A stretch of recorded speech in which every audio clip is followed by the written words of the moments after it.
Asyhadu anna Muhammadan abduhu wa rasuluh la nabiyya ba'dah. Allahumma salli wa sallim wa barik ala sayyidina wa maulana wa habibina wa safiina Muhammad sallallahu alaihi wasallam. Allahumma rabbi israh li sadri wa yassir li amri wahlul 'uqdatam min lisani yafqahu qawli waj'alni waziran min ahli la haula wa la quwwata illa billahil aliyyil azim. Ibu yang saya sayangi, yang saya cintai, yang saya banggakan, yang insya Allah dimuliakan oleh Allah Subhanahu wa Ta'ala. Mari kita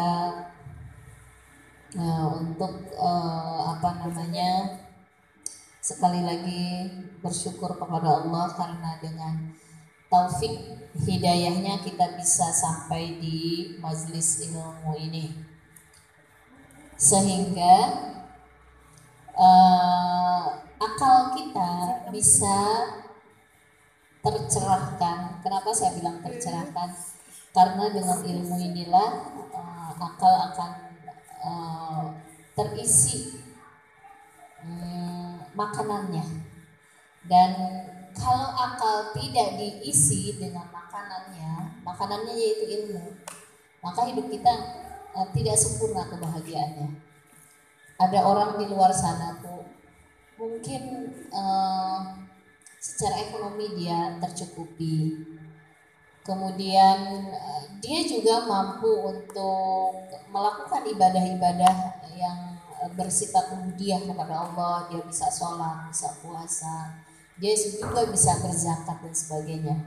Tapi kalau dia tidak memberikan makanan ruhani kepada akalnya, tidak memberikan makanan ilmu kepada akalnya, maka orang itu tidak sempurna kebahagiaannya. Karena akal butuh makanan seperti jasad kita. Kita kalau nggak dikasih makan, Bu, sengsara apa bahagia? Sengsara, lapar terus. Pagi makan, siang nggak makan, sore nggak makan, malam nggak makan, ketemunya besok siang lagi. Sengsara ya, Bu ya, orang fakir banget gitu. Sengsara, Bu. Berarti makanan yang ada pada jasad kita itu juga adalah bagian dari kita hidup bahagia. Harus dikasih makan badan ini. Kalau nggak makan, begitupun bukan kebahagiaan itu bukan hanya jasad ini aja. Akal pun harus dikasih makan. Dengan apa akal dikasih makan? Dengan ilmu. Kalau dia nggak dikasih makan, dia nggak ngaji sana, nggak ngaji sini, nggak belajar sana, nggak belajar sini, yakin hidupnya itu sengsara. Kita ini di rumah alhamdulillah sudah ada makanan jasad ya, Bu ya. Di sini, nah makanan akal kita, insya Allah akan sempurna nanti. Dan orang tidak akan mencapai derajat mutmainnah. Mutmainnah itu kan jiwa yang tenang ya, Bu ya. Kebahagiaan yang mutmainnah. Orang tidak akan masuk ke dalam surga dengan tanpa ada hisab dan sebagainya. Itu kalau akalnya tidak diberi makan. Kenapa? Tanda surga itu kan sumber kebahagiaan. Awal datangnya kebahagiaan itu di mana? Ketika di dunia. Nah, kalau orang tidak memberikan makanan akal, maka dia tidak mendapatkan kebahagiaan yang sempurna tadi. Begitu, bisa dipahami ya, Bu ya? Jadi akal juga harus dikasih makan seperti jasad ini. Porsinya, nah kalau melihat porsi, justru akal itu porsinya harus dikasih lebih banyak daripada jasad kita. Jasad kita cuma bisa nampung pagi, siang, sore. Kadang harus puasa, habis maghrib doang. Tapi kalau akal, Bu, dia menampung per detik, per menit, itu luar biasa menampungnya. Dan kalau dia dikasih makanannya tidak seimbang, dia dikasih makanannya sedikit aja, cuma seminggu sekali ngajinya gitu. Nah itu nggak seimbang. Jasad kita aja dikasih makan sehari 3 kali. Akal yang lebih membutuhkan makanannya lebih banyak. Karena otak manusia, hati manusia, itulah yang dia bisa menampung ilmu-ilmu tentang ketuhanan. Bagaimana tentang Allah? Allah luar biasa ilmunya, Bu ya. itu hati yang bisa menampung ilmu-ilmu tentang itu. Berarti nggak cukup kalau kita cuma belajar seminggu sekali atau seminggu 2 kali atau seminggu 3 kali, itu nggak cukup sebetulnya, Bu. Karena kebutuhan akal itu tiap waktu. Kita harus belajarnya tiap waktu. Di mana kayak bentuknya? Mau lihat gimana Bu Vila bentuknya? Yaitu Bu, dengan tafakur itu bagian dari belajar. Lagi duduk begini, lihat air ini belajar Bu. Coba ditafakuri, kemudian zikir kepada Allah, Masya Allah. Lihat ini, semuanya. Jadi setiap waktu, setiap detik itu, menit, jam, ada ilmu yang masuk ke dalam akal kita. Nah, kita bersyukur ya Bu ya kepada Allah. Saya khususnya Allah itu membimbing saya, membantu saya untuk selalu memberikan makanan akal dengan apa?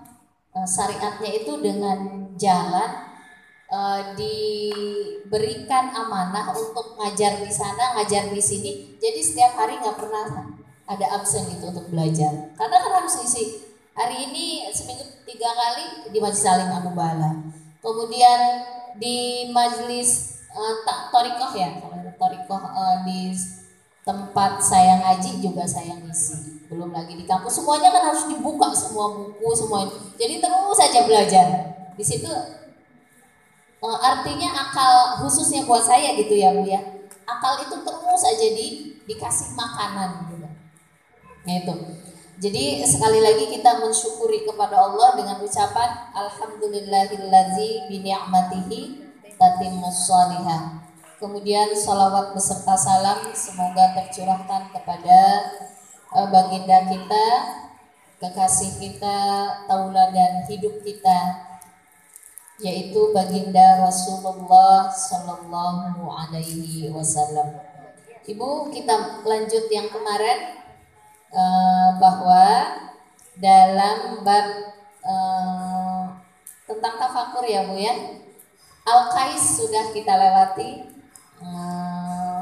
yaitu orang-orang yang apa Bu? Kokoh pendiriannya. Terus ini terima kasih Bu. Apalagi? Al-Qais. Ada dua hal yang dimiliki oleh Al-Qais itu. Nah, cerdas, apa lagi? Coba sebutkan lagi Bu. Iya, terus apa lagi?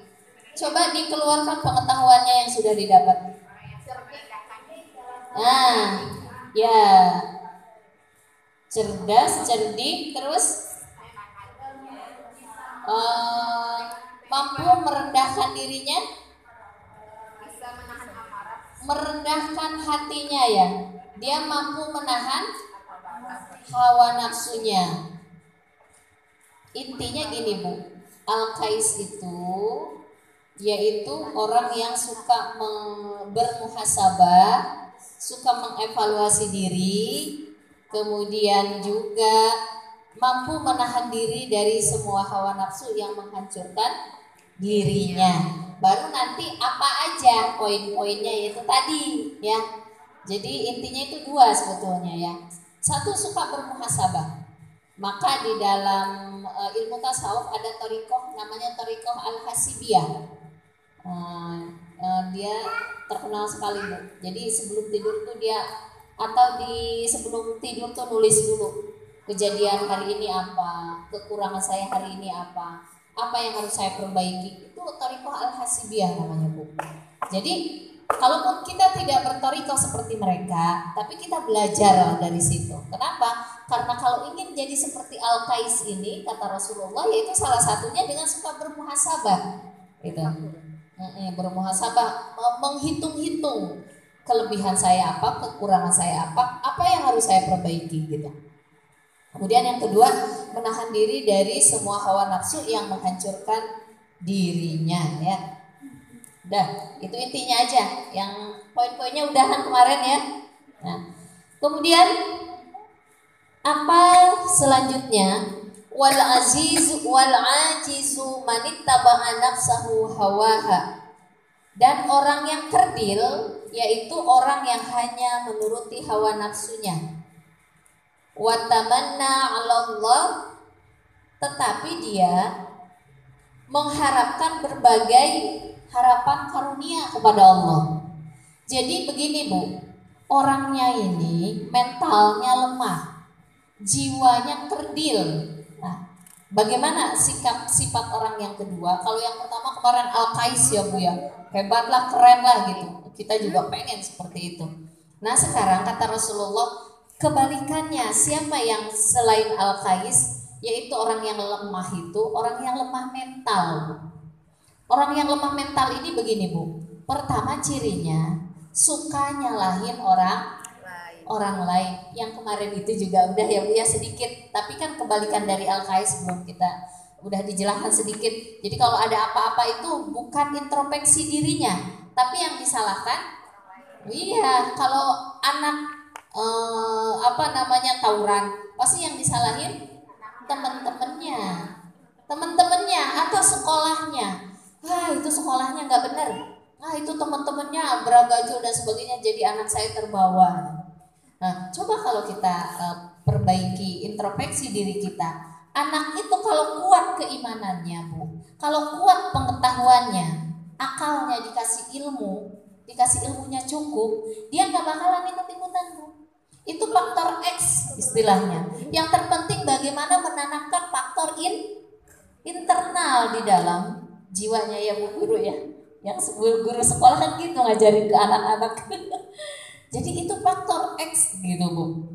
Nah itu salah satunya suka menyalahkan orang lain. Itu orang-orang yang mentalnya lemah. Jadi dia itu ini mental lemah juga. Kalau ada satu masalah, dia itu tidak percaya diri, tidak yakin dengan apa yang udah dijanjikan oleh Allah. Contoh, pesimis, iya. Aduh, anak saya nggak lulus di UIN, contohnya ya. Anak saya ini kayaknya masa depannya disuram nih. Mau kuliah di mana? Udahlah, nggak usah. Di sana aja udah nggak bisa, apalagi di tempat lain. Jadi udah pesimis duluan, tidak ada harapan ke depan ya, yang luas gitu. Emang kuliah yang sukses harus di UIN aja Bu? Kan di tempat lain juga banyak, begitu. Jadi dia pola pikirnya sempit, jangan hanya berkutat di situ. Jadi kata Rasulullah, orang yang bermental lemah itu picik cara berpikirnya, nggak luas gitu Bu, nggak bijak. Kemudian ciri yang lain yang tadi dominan adalah suka menyalahkan orang lain. Kemudian suka mengikuti hawa nafsunya. Kalau lagi kesal, sebel, pengennya marah-marah. Kalau ada masalah, kurang duit dikit, nggak sabar. Dari mana lagi? Kamu sih nggak bisa, nggak pinter nyari duit. Kamu sih dari dulu aku begini. Semua panjang lebar merebet, dicari kesalahan. Iya, pasangan kita. Kamu sih nggak begini. Dulu coba kalau kamu mau cerita waktu muda saya emang begini. Iya makanya tuh. Terus di depan anak juga kita suka bilang begitu di depan anak kita. Jangan kayak ayah kamu tuh. Apa dari sampai sekarang begini aja. Jangan begitu Bu. Menjatuhkan pasangan kita, membuka aib pasangan kita. Terus kalau kadang anak suka nanya, kenapa sih kita begini ya gitu ya. Ini ya kita bilang aja, ini adalah sudah takdir Allah. Kembalikan kepada Allah. Kalau kamu ingin sukses, coba kamu sekarang belajar dengan sungguh-sungguh. Bapak kamu, ibu kamu dulu sekolahnya hanya sampai SD, SMP atau SMA. Coba kamu bisa enggak lebih dari bapak sama mama gitu. Bisa enggak? Dan insya Allah nanti kamu akan lebih dari kita gitu. Kamu enggak mau kan ekonomi seperti ini? Coba kamu usahanya lebih sungguh-sungguh, sekolahnya lebih rajin. kamu jadi orang jujur itu dipercaya orang, amanah, segala macam Bu ajarin seperti itu. Boleh kita jadi contoh, tapi dia harus melebihi posisi dari kita. Dan yang paling inti contoh itu adalah bagaimana menanamkan keimanan kepada anak kita. Kalau kamu yakin kepada Allah, setelah kamu usaha sungguh-sungguh dan sebagainya, nanti Allah akan mempermudah jalan kamu. Kamu bisa lebih dari kita, gitu. Lebih dari kita orang tua ya. Kan orang tua itu nggak ada yang pengen anaknya lebih rendah daripada kita. Pasti kan lebih tinggi, lebih hebat, lebih dihargai gitu ya. Ekonominya dan sebagainya, jabatan dan sebagainya, itu kita pengen anak kita lebih baik daripada kita sebetulnya. Nah itu ajarkan aja seperti itu Bu. Nah jiwa-jiwa yang lemah itu jangan sampai kalau ingin anak kita jiwanya kuat, kitanya dulu yang harus kuat Bu. Nanti akan memancar dari kata-kata kita, dari sikap kita, usaha kita, itu akan kelihatan. Anak juga akan nyontoh nantinya Bu. Kenapa ada yang itu akan berpengaruh gitu. Kalau kita jiwanya yang lemah ya. Jadi memperturutkan hawa nafsu itu kan nafsu itu ada 7 tingkatan ya Bu ya. Kalau kita lebih dominannya ke nafsu ammarah bisu. Dominannya itu suka marah-marah, nyalain orang dan sebagainya.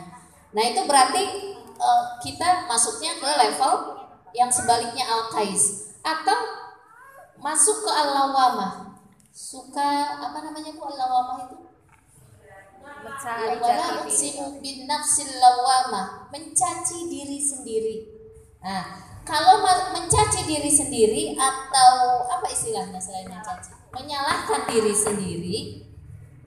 Mungkin ini masih ada nilai positifnya. Yang penting tidak menyalahkan orang lain. Kalau masih mencaci diri sendiri, ini pun belum masuk ke dalam kategori nafsul mutmainnah, belum Bu. Ya Allah, saya nyesel kan suka gitu ya. Aduh, kenapa sih? Kenapa kita masih menyesal? Karena belum ada perbaikan. Coba kalau udah ada perbaikan, udah kita baguskan kesalahan yang kemarin. Udah saya harus perbaiki diri. Kemarin saya lebih banyak ngomel-ngomelnya. Kemarin saya lebih banyak hari itu untuk melihat HP daripada berzikir gitu. Kalau sudah diperbaiki naik, namanya nafsul mulhamah dulu Bu. Mulhamah enggak langsung mutmainnah kita ini. Mulhamah, udah rajin zikir, udah rajin baca Quran, tiba-tiba datang teman, ngajak ngobrol berjam-jam. Di situ setelah dia pulang mikir lagi, ya Allah kok saya masih terpengaruh lama banget gitu, senang gitu. Kita juga ikut-ikutan. Kalau dia ngomong sendiri kan nggak mungkin Bu. Ya kita juga merespon gitu. Dan kita seneng gitu. Beda kalau ada teman lama datang bersilaturahmi beda. Ini tetangga tiap hari ketemu gitu Bu. Saudara tiap hari ketemu, ngoceh itu aja di segala macam diomongin gitu. Ya Allah tadi udah ini. Coba besok aku akan kurangi. Ya kita ngobrol biasa terus kurangilah yang kurang bermanfaatnya. Atau kalau mau berbicara yang banyak manfaatnya, nggak apa-apa Bu. Kan orang yang muslim itu adalah man salimal muslimuna min lisanihi wa yadihi. Orang muslim itu orang yang selamat dari lisan. Selamat dari apa? Ngomongin, nyakitin, ngegibah, orang gak lihat, orang gak denger. Emang Allah gak lihat? Allah punya pasukan malaikat raqib atid. Coba sekarang ini saya belajar di seorang guru ya Bu ya, mengatakan begini. Jadilah kalian itu raqib atid buat diri kita. Jangan mengandalkan raqib atid yang utusan Allah. Coba kalau kalian mampu menjadikan diri kalian raqib atid, itu insya Allah akan terhindar dari hal-hal tadi, nafsu-nafsu yang lemah itu, yang rendahan itu, pasti kita akan terhindar Bu. Kita nih mau ngomongin orang, kata atid kita nih, raqib kita sebelah kanan kan. Kamu kan udah ini, kan itu nggak boleh nanti. Dosa itu kan akan menimbulkan masalah. Jadi dia udah ngasih tahu duluan raqibnya diri kita. Benar Bu? Jangan lihat malaikatnya ya. Dari diri kita, jadilah kita raqib atid. Iya ya, jadi saya nggak boleh nih, saya nggak boleh nih. Ya, terus ngapain? Mending saya hal yang bermanfaat. Oh, jadi kalaupun saya ngomong, saya ulangi lagi aja pengajian yang di Majelis Ta'lim atau yang di mana gitu. Kasih tahu ke teman kita. Kemarin tuh aku dapat materi begini, begini, begini. Itu lebih enak, Bu. Daripada ngomong yang enggak gitu. Terus pas mau ngomong yang buruk-buruk, aktif kita itu udah ngasih warning, ngasih kode. Nah, kita punya atlet sendiri gitu, Bu. Coba bagaimana kita uh, jangan mengandalkan atletnya yang Allah yang ada di yang sementara pengetahuan kita itu ya. Ada malaikat mencatat aktifnya sini. Coba dari diri kita. Kalau dari diri kita itu lebih efektif, Bu. Kenapa? Karena ini lebih efektif. Karena kalau dari diri kita itulah namanya muhasabah. Muhasabah kita menilai, aduh hari ini apa ya? Catatannya apa ya? Kalau Al-Hasibiyah itu Bu harus dicatat. Jam 8 apa nonton apa? Jam 8 ngerjain apa? Ngomong apa? Dicatat itu tasawufnya Thariqah Al-Hasibiyah. Kalau saya itu berat tapi saya belajar sedikit-sedikit tentang bagaimana kita menjadi raqib atid buat diri kita gitu ya, belajar sedikit-sedikit. Nah, itu untuk menghilangkan itu. Jadi supaya terhindar dari nafsul mulhamah. Tadi kan dari al-lawamah yang suka apa namanya? Menyalahkan itu emang bisa boleh daripada menyalahkan orang lain. Tapi kalau kita perbaiki udah nggak nyalahin lagi karena udah baik, apa yang mau disalahin, Bu? Cuma kemudian naik mulhamah, udah jadi baik, tapi kadang-kadang kita belum bisa istiqomah, belum teguh, belum sabit aqdamana gitu kan ada kita kalau zikir ya. Wasabit aqdamana fangsurna 'alal qaumil. Apa maksud sabit itu? Allah kokohkan pendirian kita. Allah kokohkan. Jadi kalau kita udah punya pendirian, kalau kita suka iri, ria, hasut sama orang itu nggak baik. Benar-benar kita pegang teguh. Kalau orang saudara kita dapat nikmat yang banyak atau tetangga kita dapat rizki lebih dari diri kita, kita punya pendirian kuat. Itu sudah diatur, diukur, ditakdirkan oleh Allah. Emang dia rizkinya banyak. Saya segini, tapi Allah tahu kebutuhan saya emang segini. Kenapa kita pengen seperti dia? Itu hawa nafsu kita. Jadi kalau orang hasud itu artinya dia berburuk sangka kepada Allah. Kenapa bukan saya yang dikasih? Itu kan hasad, Bu. Kenapa? Anaknya pintar-pintar, kenapa enggak anak saya? Dia kok dikasih rezeki sama Allah mudah banget, kenapa enggak saya? Padahal satu pengajian, padahal berangkatnya bareng, padahal sholatnya juga sama gitu kan. Berarti dia sudah berburuk sangka kepada Allah. Nah, ketika dia punya pendirian yang kokoh, dia nggak bakalan berburuk sangka lagi, Bu, kepada Allah. Ini sudah diukur sama Allah, ini sudah diatur sama Allah. Allah lebih tahu apa daripada apa yang saya tahu, daripada apa yang saya inginkan. Begitu, Bu. Itu berarti pendiriannya sudah kokoh. Kalau dia sudah kokoh di dalam pendirian kebaikan ini, nafsul mulhamah yang condongnya kepada kebaikan, mulhamah itu bisa buruk, bisa baik. Kalau kita sudah condongnya kepada yang baik, Bu, berarti dia sudah kokoh pendiriannya. Nah, kalau sudah kokoh pendiriannya, maka dia naik ke nafsul mutmainnah. Kalau sudah mutmainnah, disinilah sumber kebahagiaan. Udah nggak peduli lagi dengan makhluk yang lain, Bu. Kita larinya apa-apa kepada penilaiannya Allah. Kita ibadah untuk Allah. Kita minta ridho, semuanya Allah itu enak, Bu. Inilah yang disebut nafsul mutmainnah. Jadi hindari nafsu-nafsu di bawah mutmainnah tadi, Bu. Kalau kita sudah menghindari nafsu selain mutmainnah, nafsu ammarah, kemudian nafsul lawamah, nafsul mulhamah yang buruk.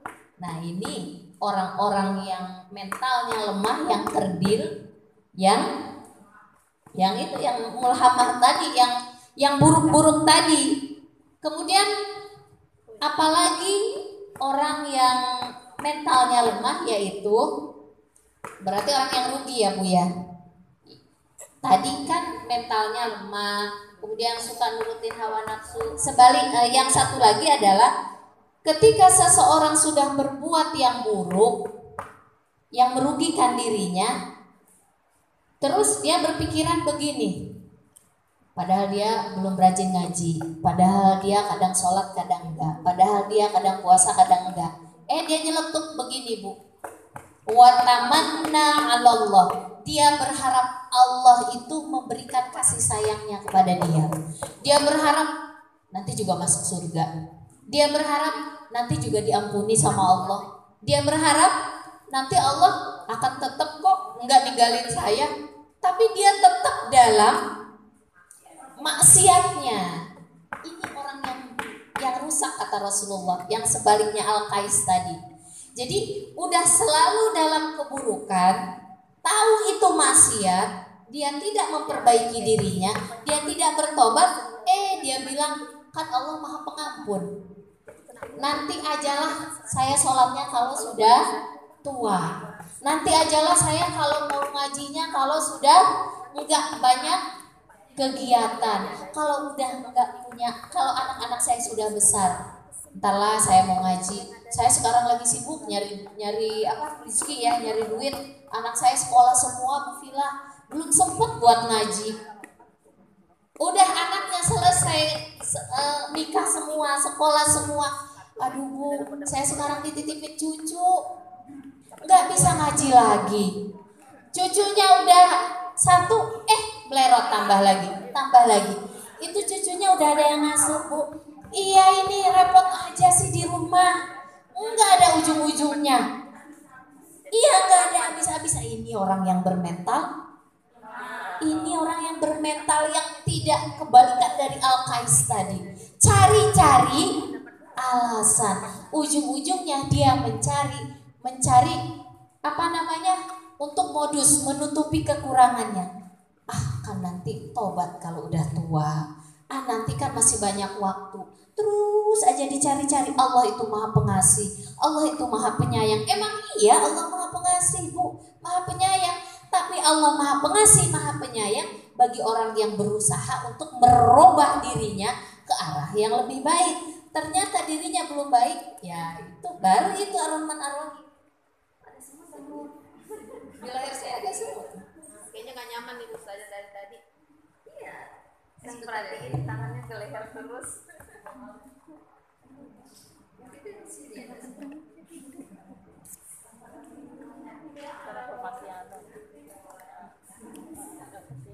Nah itu ya Bu ya.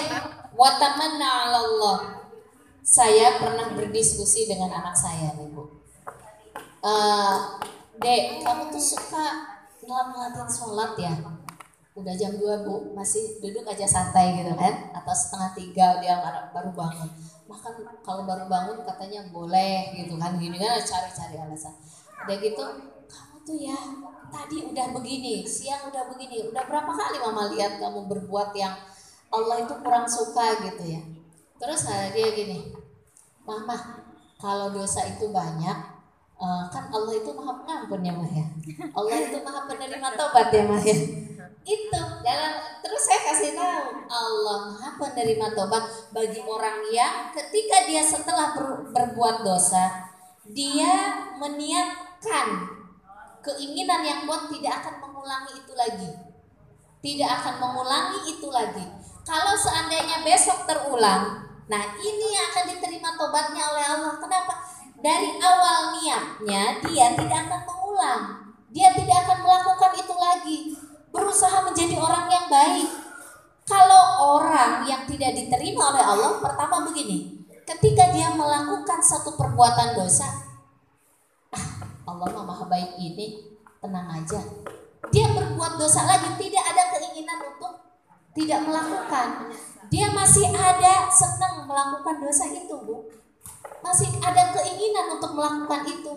Tapi karena dia ingin mencari rahmat Allah, dia ingin hidupnya enak tanpa ada usaha untuk bertobat. Nah, dicarilah alasan seperti tadi. Allah kan maha penerima tobat, Allah maha penyayang, Allah maha baik. Nanti juga insya Allah Allah akan beri petunjuk hidayah. Ada orang kayak gini, pinter dia. Pas mau dinasehatin sama orang, malah dia ngeluarin hadis, ngeluarin ayat-ayat Al-Quran. Innallaha tawwabur rahim, kata dia.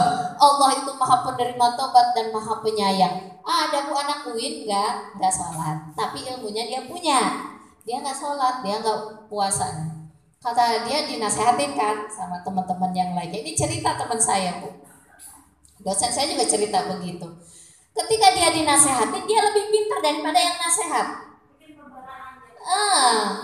Kamu nggak sholat ya? Tenang, Allah itu maha pengampun. Nanti hidayah akan datang. Iya, saya senang-senang dulu dan sebagainya. Nah, masya Allah ini orang yang seperti inilah yang disebut fasik, bu. Fasik. Bagaimana orang yang diterima tobatnya oleh Allah kalau keinginan untuk tidak melakukan maksiat itu kuat gitu.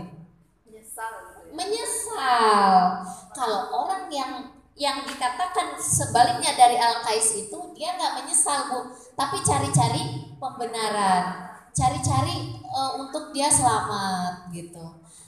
Padahal dia di komunitasnya masih tetap gosip, masih tetap gibah, masih tetap suka curang dengan saudara-saudaranya, dengan tetangganya, dengan komunitasnya, masih maksiat lah kepada Allah. Tapi dia bilang, tapi dia ini tenang-tenang. Kenapa sih kamu kok kayaknya tenang aja sih hidupmu nih? Kan aku yakin Allah itu maha pengampun. Nanti aku istighfar berapa kali beres. Ini yang nggak benar bu. Istighfar berapa kali beres. Tobat malam hari, ya Allah ampuni saya. Nggak begitu bu. Jangan disalahpahami tentang Allah itu maha penerima tobat. Allah menerima tobat bagi orang syaratnya dia menyesal. Kalau nggak menyesal beda. Menyesal dengan nggak menyesal itu beda bu. Pasti akan ada perbedaan. Nah itu ya bu ya. Jadi kebalikan dari sifat-sifat Al-Qais itu, pertama mentalnya rendah, suka menyalahkan orang lain. Kemudian juga apa bu tadi? Suka ngikutin hawa nafsu rendahan ya. Coba itu. Nah nanti kalau sudah selesai itu, maka dia akan naik ke nafsul mutmainnah. Nah, kata Imam Al-Ghazali, seseorang bisa masuk ke dalam seseorang itu akan masuk ke dalam surganya Allah kalau dia memiliki sifat nafsul mutmainnah. Kan di situ dikatakan ya ayyatuhan nafsul mutmainnah irji'i ila rabbiki radiyatan mardiyah. Nah itu ya Bu ya, fadkhuli fi ibadi wadkhuli jannah.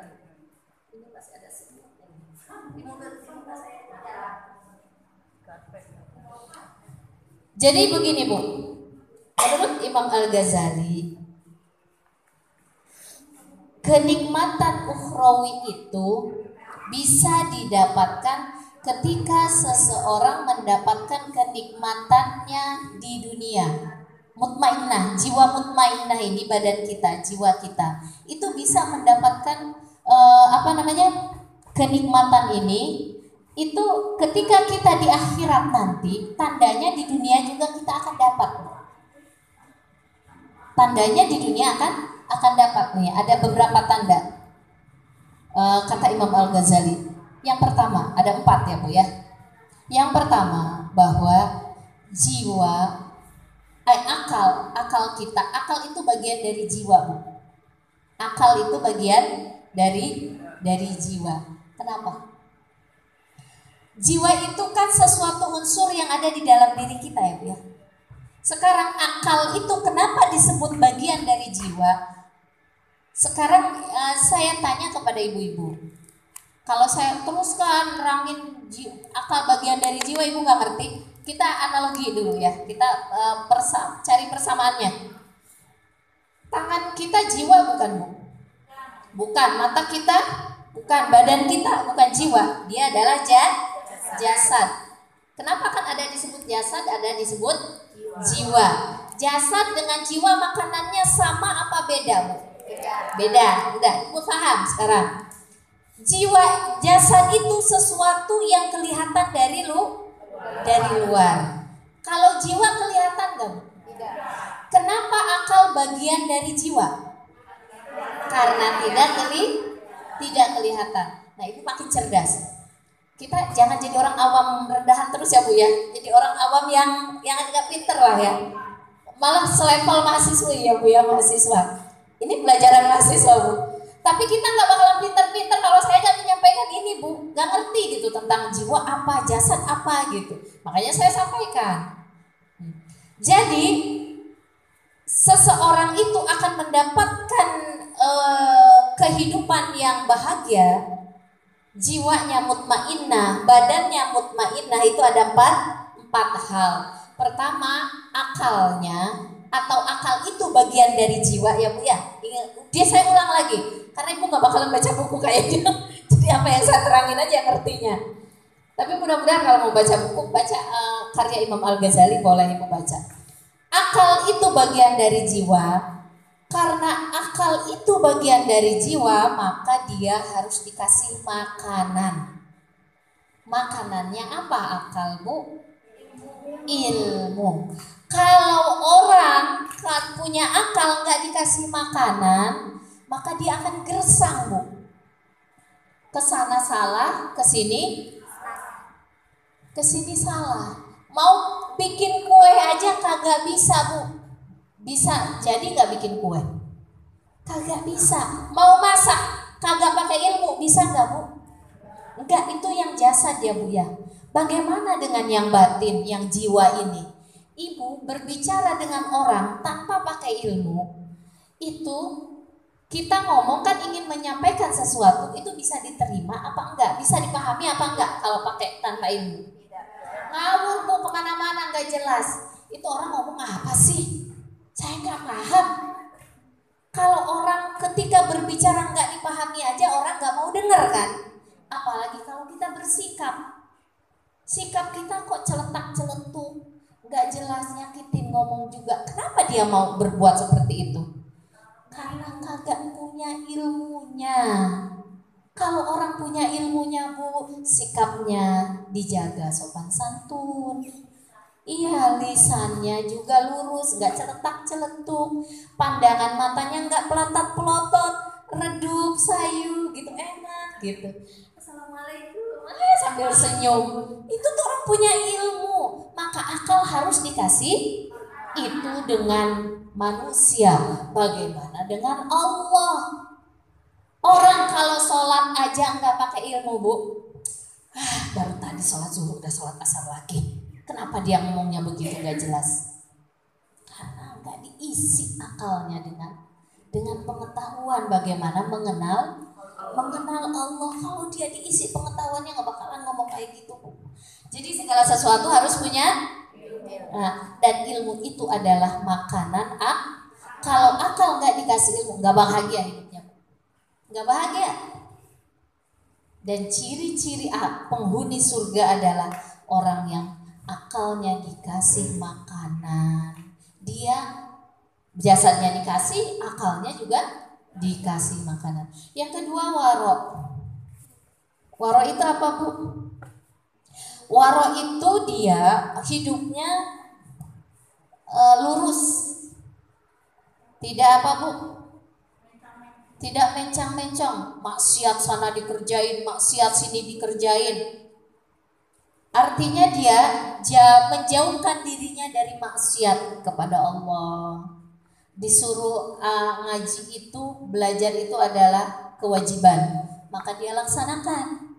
Sholat itu kewajiban, maka dia tegakkan. Sholatnya dia berusaha untuk khusyuk, untuk sampai dia benar-benar ketika sholat itu kan zikir, mengingat. Benar-benar ketika sholat itu seakan-akan dia sedang berbicara dengan Allah. Karena orang mengingat itu kan, kalau kita sama teman dekat aja, Bu ya, sama teman kalau ngobrol itu kan gimana, Bu? Ada dua Dua pihak itu saling komunikasinya itu sampai ke dalam hati kita, enak gitu. Jadi kalau kita ngobrol Bu, satu nggak pakai hati, satu pakai hati, hanya di lisan aja, itu hambar, ngawang-ngawang, nggak enak gitu ke dalam hati ini. Gitupun ke Allah Bu. Kalau sholat nggak dimaknai isi sholat tadi, cuma hanya sekedar kewajiban. Yang penting kan saya sholat, udah selesai tadi. Nah itu nggak enak Bu. Nggak ada hubungan batin antara kita dengan Sang Khalik, dengan Allah Subhanahu wa Ta'ala. Allah pun begitu, nggak ada hubungan batin dengan kita Bu. Allah juga selewat-lewat aja jadinya. Makanya kita, ya Allah, aku udah doa capek-capek kok nggak dijawab, kayaknya hidupku kok begini ya Allah, gitu.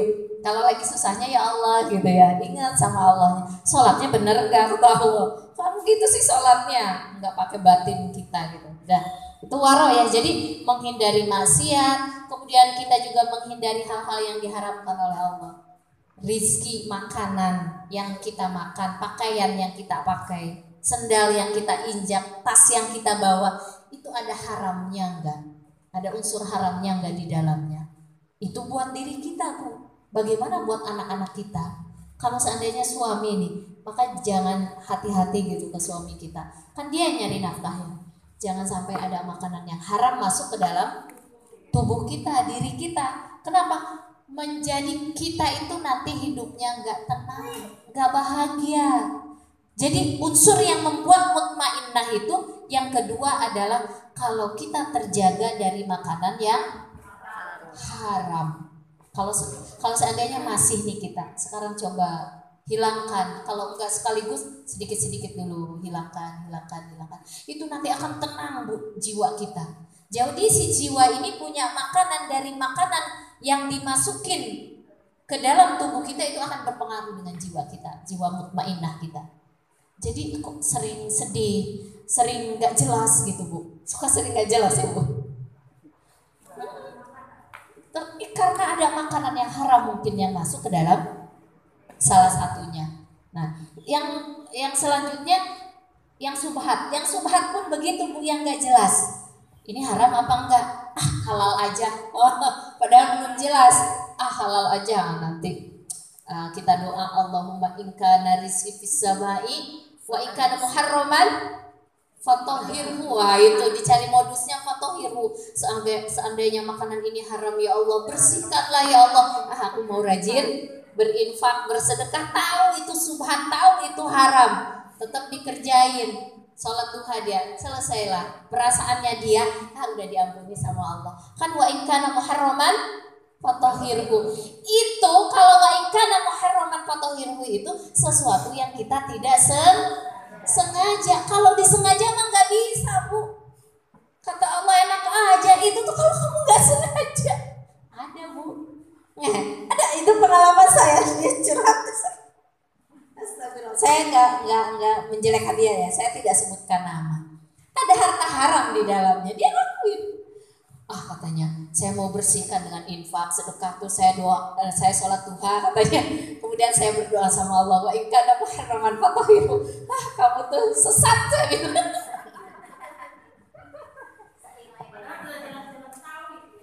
Iya, ya itu enggak, dia emang enggak ngaji Bu. Nah, cari-carilah pembenaran. Iya. Coba kalau dia ngaji, dia pahami dengan dalam tafsirnya bagaimana dan bagaimana. Pasti dia tahu bukan itu maksud saya, kasih tahu kamu itu ngaji makanya sesat itu. Jadi malah justru kalau orang seperti ini namanya fasik Bu. Kalau fasik itu innallaha la yahdil qauman fasiqin. Allah itu tidak akan memberikan petunjuk kepada orang yang fasik. Tahu salah dikerjain terus. Itu orang fasik itu seperti itu Bu. Allah nggak ngasih. Kenapa? Allah nggak ngasih hidayah, petunjuk, karena dia tidak introspeksi diri. Orang fasik itu kan begitu. Kenapa ada perbaikan pada dirinya? Karena dia introspeksi kan, muhasabah kan. Mungkin gimana mau introspeksi nggak bermuhasabah dia, menghilangkan subhat dan lain-lainnya. Itu ya yang kedua waro ya Bu ya. Jadi waro itu gitu. Kalau ingin bahagia hidup warok. Yang ketiga, harus berani bersungguh-sungguh punya target di dalam menggapai kesuksesan hidup.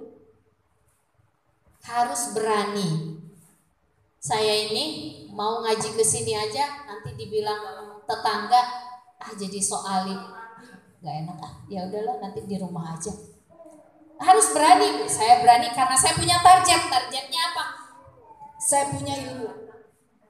Justru saya merasa dengan saya punya ilmu, hidup saya kok tambah kayaknya bermakna gitu, tambah berisi, tambah mengenal Allah, tambah ada isinya. Jadi nggak ngawang-ngawang, nggak banyak bertanya-tanya ya. Ada jawabannya di setiap masalah atau pertanyaan-pertanyaan yang kadang-kadang kita nggak paham, Bu. Betul nggak, Bu? Ada sekarang jawabannya. Oh, saya harus berani untuk terus berjuang. Kemudian saya harus sungguh-sungguh. Jangan kalau ada waktu saya ngaji, nggak ada waktu enggak. Ada waktu saya tahajud, nggak ada waktu kagak tahajud.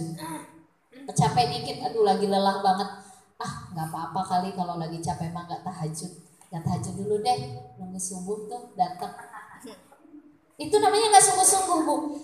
Kalau orang yang sungguh-sungguh, dia tahu kelebihan apa yang dia lakukan. Kan ada keuntungannya. Kita tahajud ada keuntungannya. Kalau kita nggak ada keuntungannya, kita nggak mau tahajud.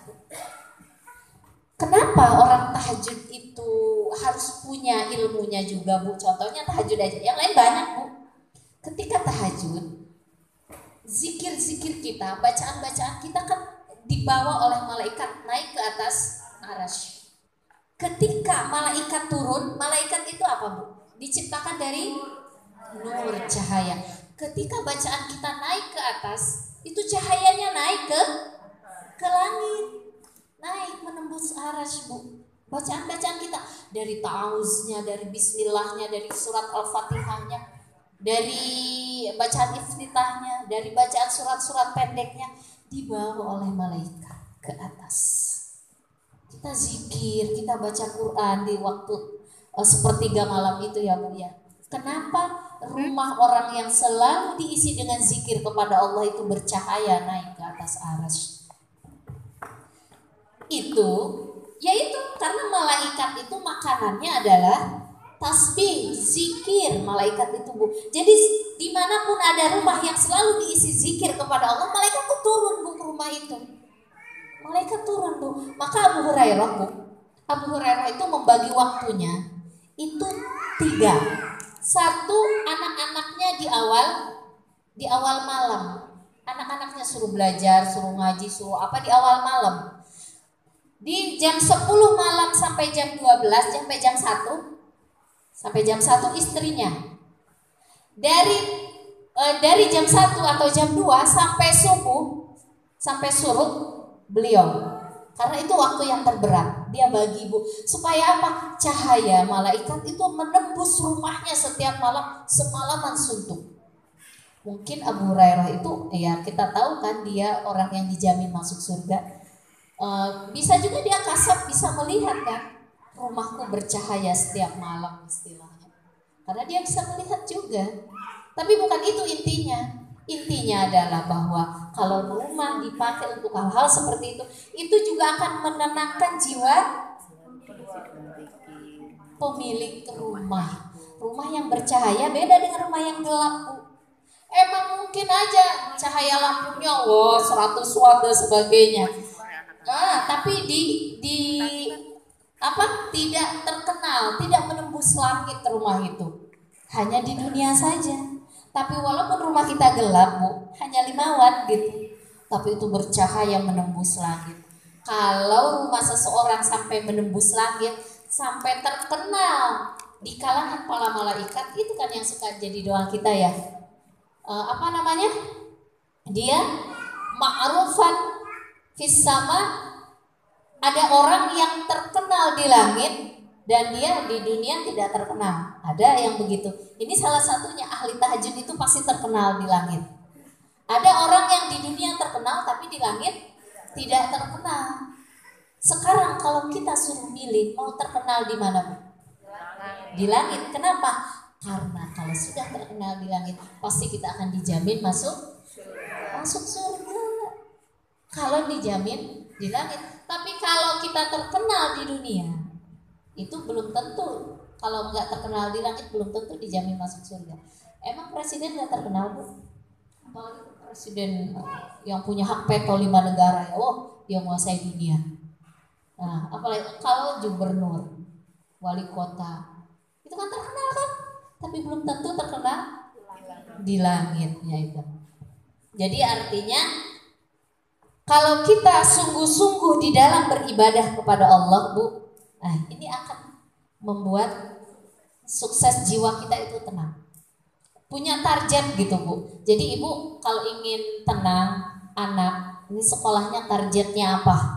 Harus sungguh-sungguh nyekolahin anak. Anak saya harus begini, jangan terserah kamulah mau jadi apa kek. Nggak gitu, Bu. Harus sungguh-sungguh siapkan dananya, siapkan pendidikannya, arahkan diri kita juga. Bagaimana sih sungguh-sungguhnya kita minta sama Allah, dekat sama Allah. Insya Allah Allah akan membimbing anak-anak kita. Harus punya target. Benar, Bu. Targetnya orang tua adalah selain mencari nafkah, bagaimana kita dekat kepada Allah. Kenapa bukan anak? Karena kalau anak itu, Bu, kan pertumbuhan jiwanya masih labil ya, belum tetap. Kalau kita kan sudah stabil, Bu. Kalau kita mau stabil, kita udah bisa stabil, Bu. Yang ibu ini yang ada di sini tuh insya Allah sudah stabil jiwanya.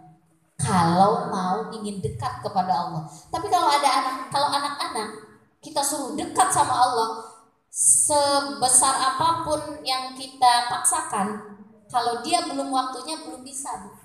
Tapi kalau kita udah bisa, udah 40 tahun ke atas tuh, Bu, rata-rata sudah bisa.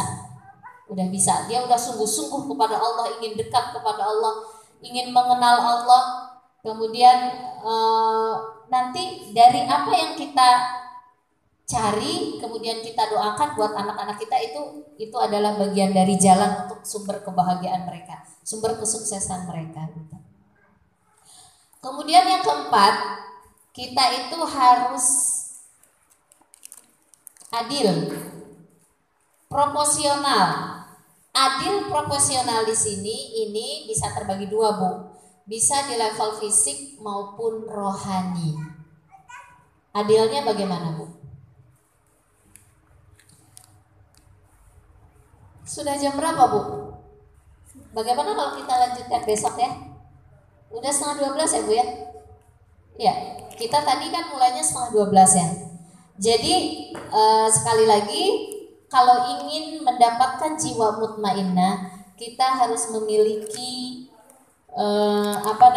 proporsional, adil di dalam bersikap terhadap fisik kita dan ruhani kita. Nanti akan saya insya Allah sampaikan besok ya, Bu ya, hari Rabu. Bagaimana untuk berbuat adil terhadap diri dan rohani kita. Dari saya cukup sekian, mohon maaf Bu-ibu semua bila mana ada hal-hal yang kurang berkenan, kelemahan atau Ibu ada yang kurang menerima apa yang saya katakan, merasa tersinggung atau itu bilang nyinggung saya, itu kan kehidupan saya begitu. Saya tidak sengaja, Bu. Saya nggak nyari-nyari, Bu, enggak. Itu hanya ya itu mungkin kelemahan saya, dan semoga menjadi manfaat buat kita semua.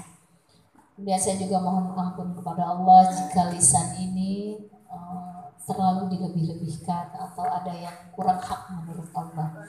Wabillahi taufiq wal hidayah. Wassalamualaikum warahmatullahi wabarakatuh.